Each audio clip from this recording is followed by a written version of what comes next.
Most people think getting married is supposed to be the happiest day of your life. For me, it was the day I became unemployed, homeless, and technically disowned before the wedding cake was even served. I grew up as the only son of one of the wealthiest CEOs in the Orion Trade Alliance. My father controlled shipping fleets, manufacturing worlds, and enough corporations to make entire planetary governments nervous. Since childhood, everyone assumed my future had already been planned. I would inherit part of the company. I would marry someone from another wealthy family.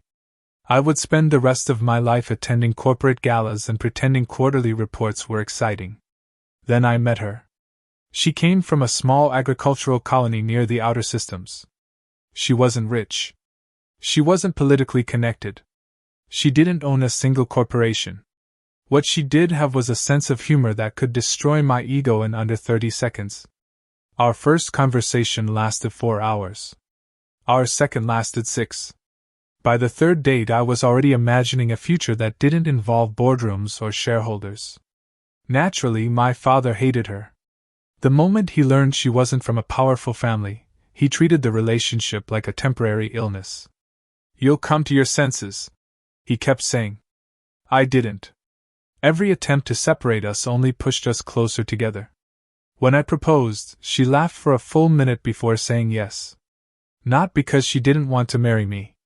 Because she thought I was joking. Apparently, dropping to one knee while accidentally stepping on your own jacket doesn't create the most romantic atmosphere. Still, she said yes. For months my father tried everything. Bribes. Threats. Lectures. PowerPoint presentations. I wish I were kidding about the presentations. Nothing worked. So eventually he stopped arguing. That should have worried me. Instead, I assumed he'd finally accepted reality. I was wrong. The wedding itself was beautiful.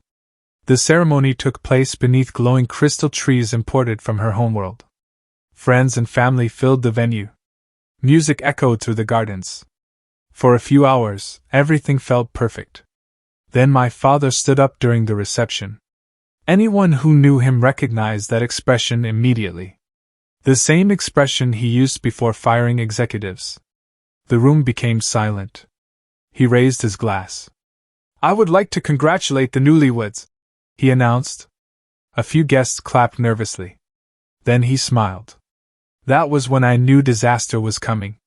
"Since my son has chosen love over responsibility, I have decided to support his decision completely." The room relaxed. For approximately 3 seconds. "Effective immediately, he is removed from all family trusts, corporate positions, inheritance agreements, and financial accounts." The silence that followed was almost impressive.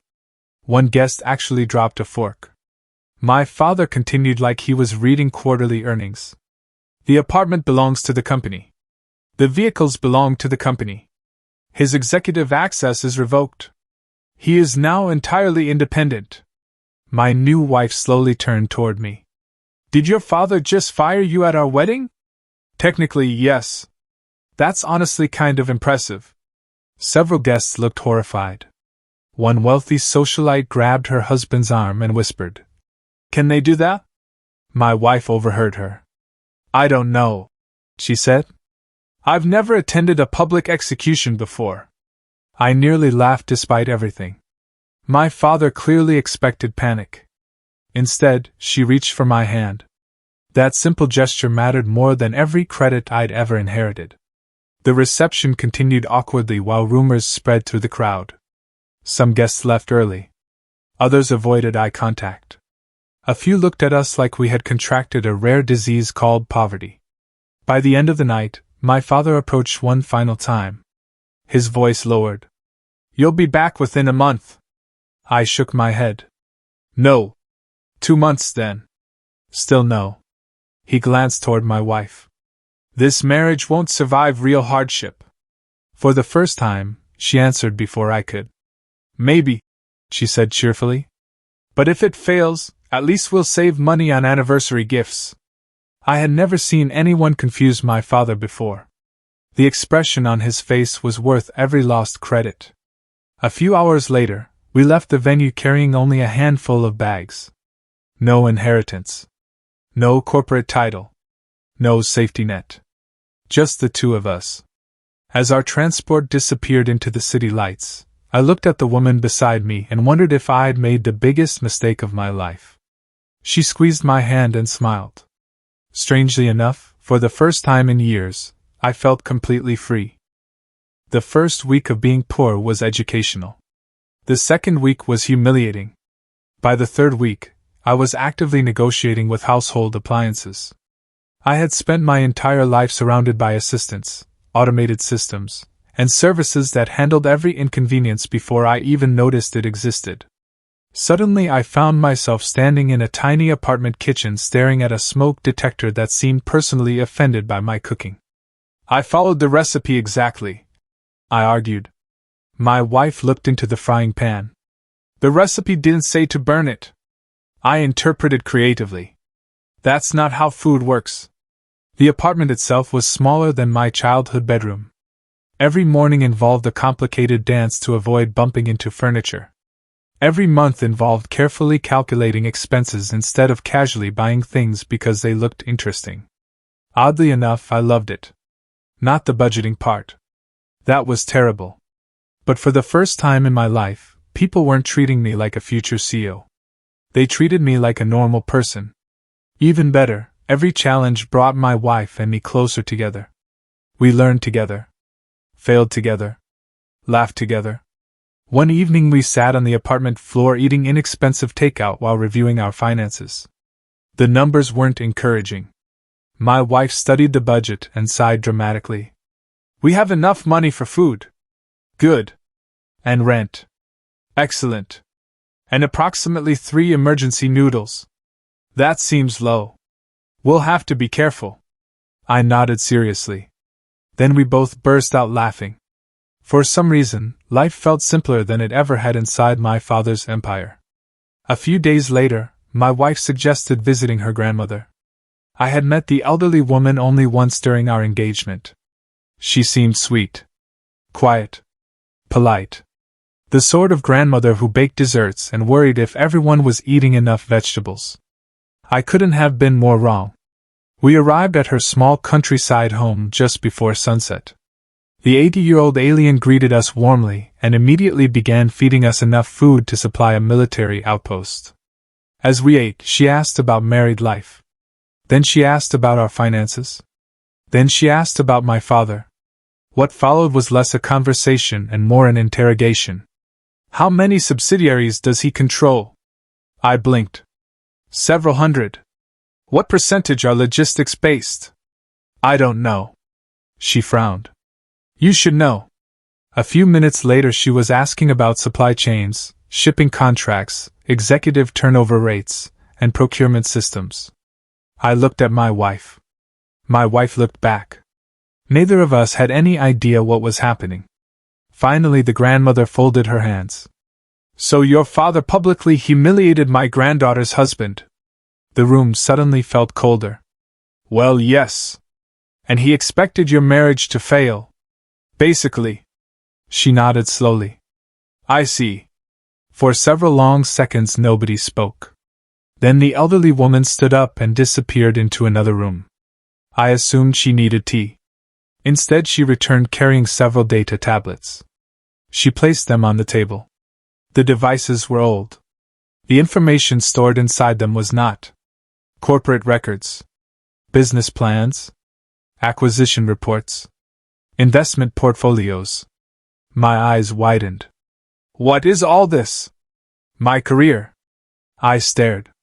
"What career?" She looked genuinely confused. "The one before retirement." My wife nearly dropped her drink. Apparently even she hadn't heard this story before. The grandmother sighed. "I founded 4 major companies." "What?" "Sold 3. "What?" "Hostile takeover on the 4th. "What?" She patted my shoulder. "You say what quite a lot." I wasn't sure what other response was appropriate. This sweet little grandmother had casually revealed a business history more impressive than most CEOs could dream of. Suddenly dozens of things made sense. The confidence. The sharp questions. The terrifyingly calm expression. She wasn't a retired grandmother. She was a retired predator. The grandmother continued reviewing information on one of the tablets. Your father made a mistake. I laughed nervously. Several, probably. No. One very specific mistake. She pointed at me. He underestimated a human. Then she pointed at my wife. And he insulted my granddaughter. Something dangerous appeared in her smile. The kind of smile generals probably see right before losing wars. My wife leaned forward. What are you thinking? The grandmother's eyes sparkled. I'm thinking your father needs a lesson. I relaxed slightly. Maybe she meant a strongly worded message. Perhaps a public criticism. A legal complaint. Something reasonable. Then she opened a market analysis report covering 3 entire star systems. My relaxation disappeared immediately. What exactly are you planning? The grandmother smiled. Oh, nothing dramatic. She zoomed in on several of my father's largest corporate clients. I'm only going to build a company. I blinked. A company? A better company. My wife started laughing. I started worrying. For the next hour, the grandmother explained strategies, market opportunities, and weaknesses hidden inside my father's empire. The scary part wasn't that she had a plan. The scary part was how detailed it already was. When she finally finished, she looked at me. Are you willing to work hard? Yes. Learn quickly? Yes. Ignore conventional wisdom? Probably. Good. She nodded with satisfaction. Then she delivered a sentence that would completely change my life. Tomorrow morning, we're going to create your future. And somehow, that sounded much more dangerous than being disowned. The next morning began at 6 o'clock. Apparently, successful business empires are not built by sleeping until noon. This was unfortunate news. I arrived at my wife's grandmother's house carrying coffee and optimism. By lunchtime, both were gone. The elderly woman immediately transformed our dining room into a command center. Data screens covered every available surface. Market reports floated in the air. Financial projections rotated above the table. For someone officially retired, she worked with the energy of a person trying to conquer a small moon. Your father's company is large, she explained. Very large. Which means it's slow. I nodded. That sounds logical. It's also vulnerable. That part sounded considerably more interesting. Over the following weeks, she taught me more about business than I'd learned during years inside my father's corporation. My father had always trained executives. The grandmother trained survivors. Every lesson focused on solving problems instead of protecting profits.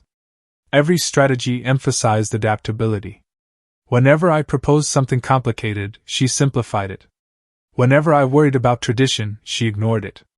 And whenever I made excuses, she threatened to assign me additional spreadsheets. The woman was terrifying. Fortunately, my wife enjoyed every second of it.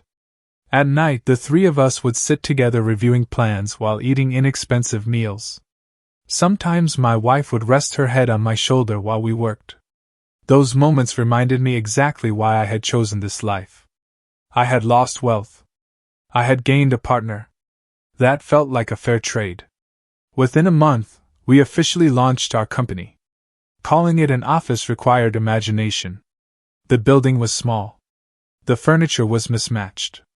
The coffee machine occasionally produced liquids that violated several scientific principles. Still, it was ours. Our first employees weren't corporate superstars.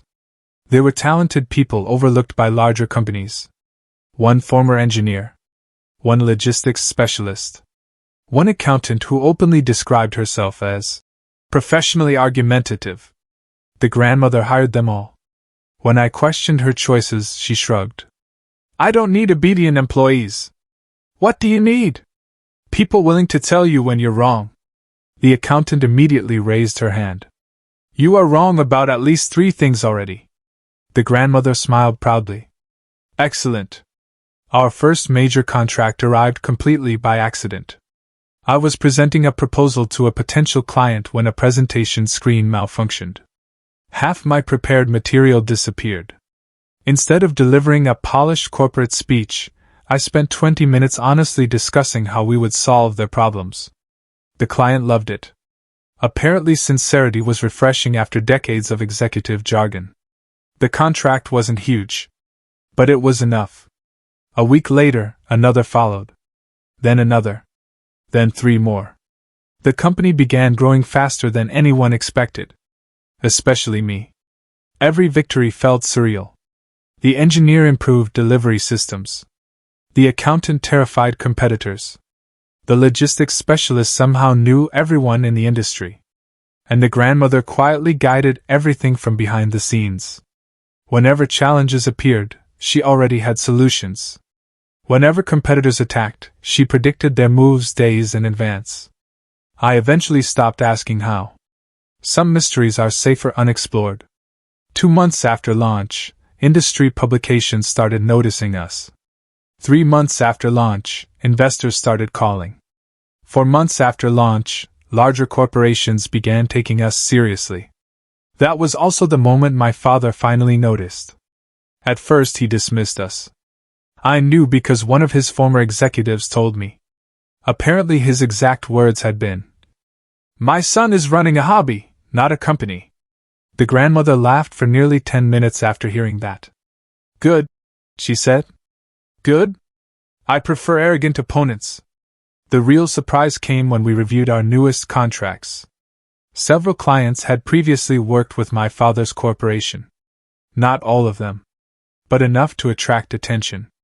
The grandmother wasn't targeting his empire directly. She was simply offering better service, better prices, better communication. As it turned out, many customers appreciated being treated like people instead of account numbers. Who knew?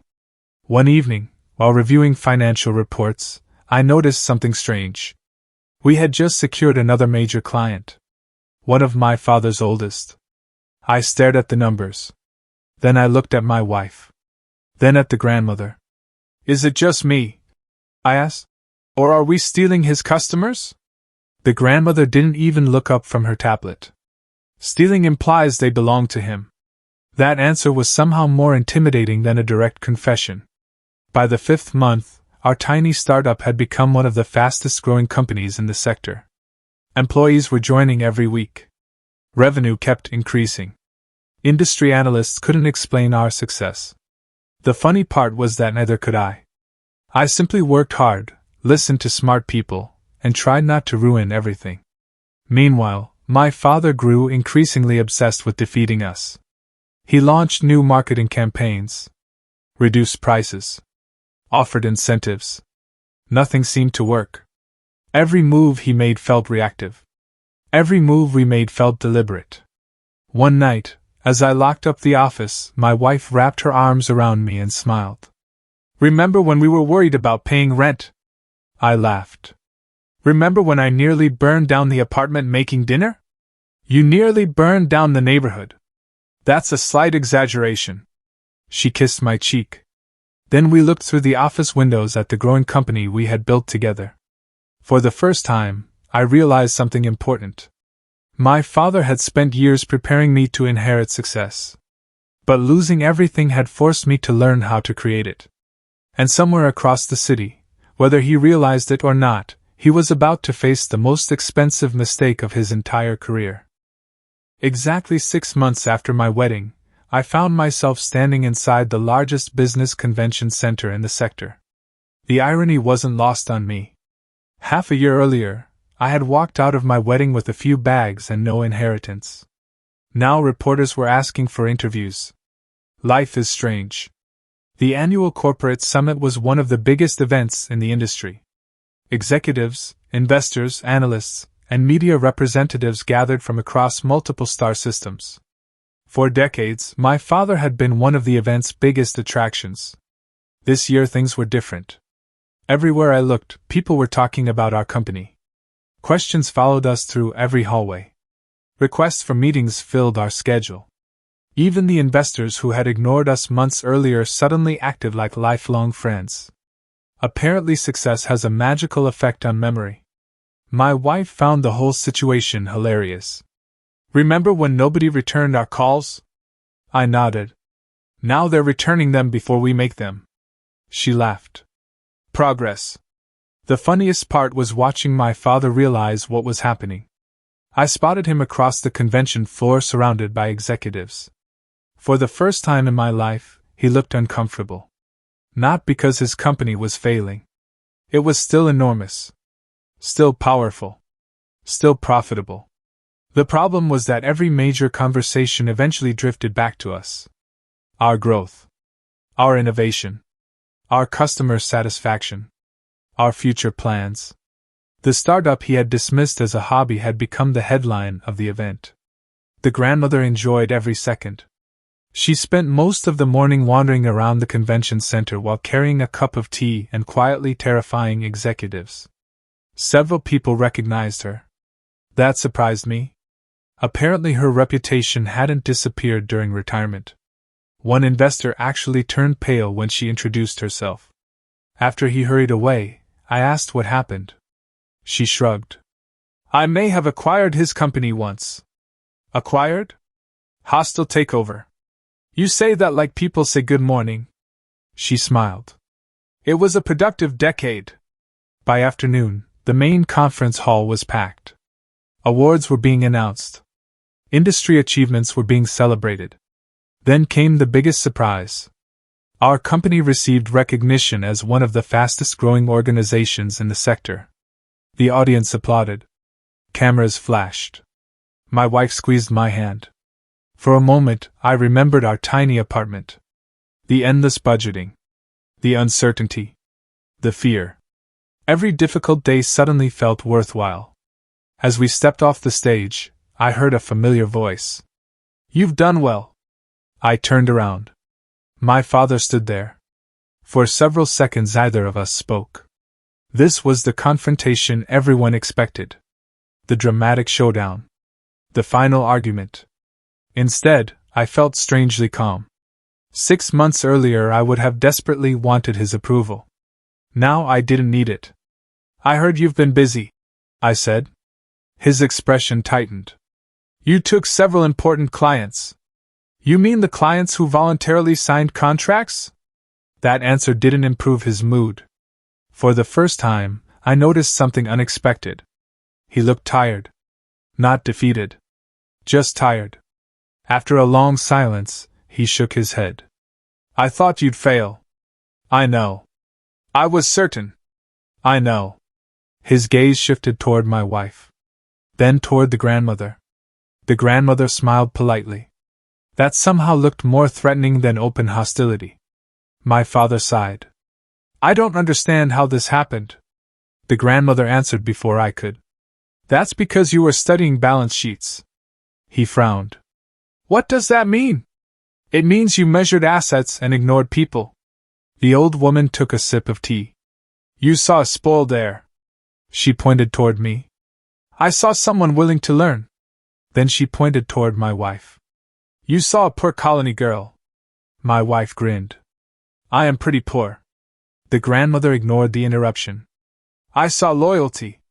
Finally she pointed directly at my father. And that's why you're standing here confused. The surrounding silence was magnificent. Several nearby executives suddenly became very interested in listening.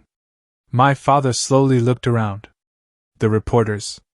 The investors. The clients. The successful company standing in front of him. Then realization finally arrived.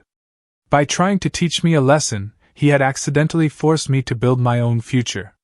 By cutting me off, he had removed the safety net that kept me dependent. And by insulting my wife's family, he had unknowingly declared war on the most dangerous grandmother in the galaxy. The expression on his face was priceless.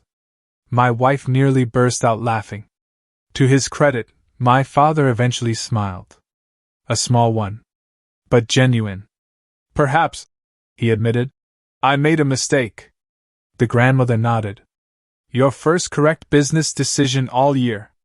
I had to look away to avoid laughing. Even my father couldn't argue with that. Later that evening, my wife and I stood outside the convention center watching ships cross the night sky. The city lights stretched endlessly below us. 6 months. That was all it had taken. 6 months to lose everything. 6 months to discover who I actually was. 6 months to build something that belonged to us. My wife leaned against my shoulder. Any regrets? I thought about the inheritance, the luxury apartment, the corporate title. Then I thought about the journey, the struggles, the victories, the woman beside me. Not one. She smiled and kissed me. Behind us, the convention doors opened. The grandmother emerged carrying another stack of business proposals. Excellent, she announced. We exchanged worried looks. What's excellent? I asked. She grinned. I just identified 3 more corporations that need better management. My wife laughed. I groaned. The grandmother marched toward the waiting transport like a general preparing another campaign. Watching her go, I finally understood an important truth. My father might have been the richest CEO in the sector, but my wife's grandmother was the reason entire industries slept with one eye open. And somehow, I was lucky enough to be on her side.